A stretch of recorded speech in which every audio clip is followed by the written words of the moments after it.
Well, we live in times of unprecedented diversity in European cities, and I would argue that urban policy agendas across Europe are quite ambivalent towards diversity. So on the one hand, they promote diversity as an opportunity. They curate diversity in their cities as something very positive, as something to be welcomed, as something that produces economic, social and cultural vitality in cities. On the other hand, though, diversity is also perceived by many policymakers as a threat to social cohesion, a threat to social order. There's almost a sense that there can be too much diversity in cities, and that diversity needs to be managed and controlled, both through planning policies and also maybe through other forms of social policies such as security, welfare and other things. And so in some of the work that I've been doing on a major European funded project on diversities called Diverse Cities, we've been looking at the ways in which policymakers think about diversity, how they act towards diversity, the types of policies that they have introduced and the effects of those policies. There are many findings to that research, but the finding that I think is probably most significant, and the one that I'm developing in my presentation here at the Foundation, is that the way in which cities are changing across Europe, in terms of the urban form, in terms of inequalities, in terms of the accessibility and openness of public space and housing markets and employment, all of these things combine in areas of diversity within cities and shape the way in which many people think about diversity on the ground. And I call this the emergence of local social imaginaries in cities.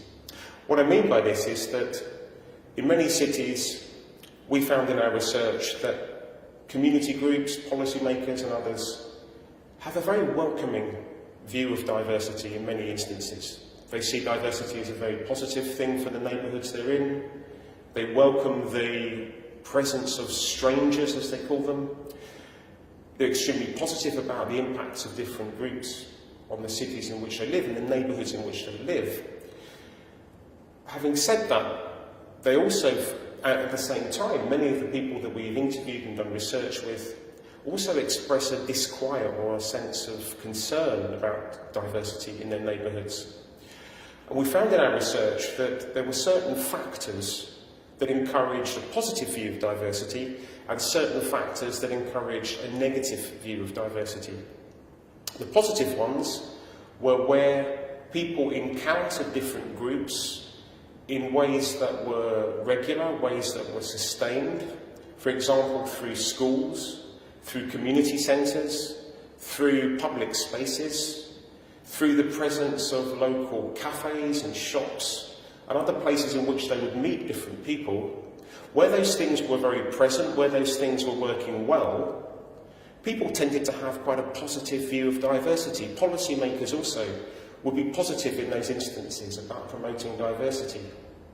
Where there were places, however, of stress, in particular where there are housing pressures, where there are employment pressures, where regeneration and development projects are creating new divisions within urban areas, we found that very quickly those more negative dimensions of urban change were being focused at different types of diverse groups. In other words, where there were urban stresses caused by redevelopment and change, people quite often began to blame or to be more aggressive towards new migrants, new arrivals, who they saw as part of a problem because there were stresses in the area, and they started to blame different groups for that.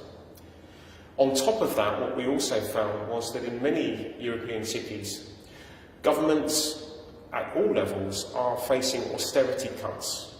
And those austerity cuts are leading to often the closures of community projects, problems with public services, the reducing quality of public spaces. So all of the things that help to promote positive forms of imaginary, positive forms of interaction, we're finding are being undermined in many European cities also by public policy because of austerity cuts. So you have this two-pronged, if you like, set of changes going on in many cities. Urban developments happening, some of which are positive, but many of which are causing these stresses. And government policies and welfare policies being withdrawn, and that creating new stresses.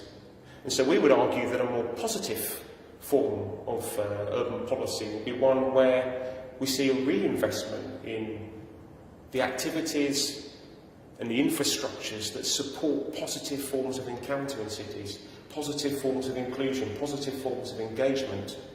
We would argue that urban policy agendas need to take diversity seriously in that respect. They need to think about the impacts on diversity of whatever policies are allowed to proceed, whatever projects take place, and whatever agendas are moved forward. And we think that one aspect, perhaps, of the austerity agendas that are affecting European cities that are less discussed are their impacts on how people think about diversity and the negative outcomes that can often emerge from the creation of new stresses on urban communities.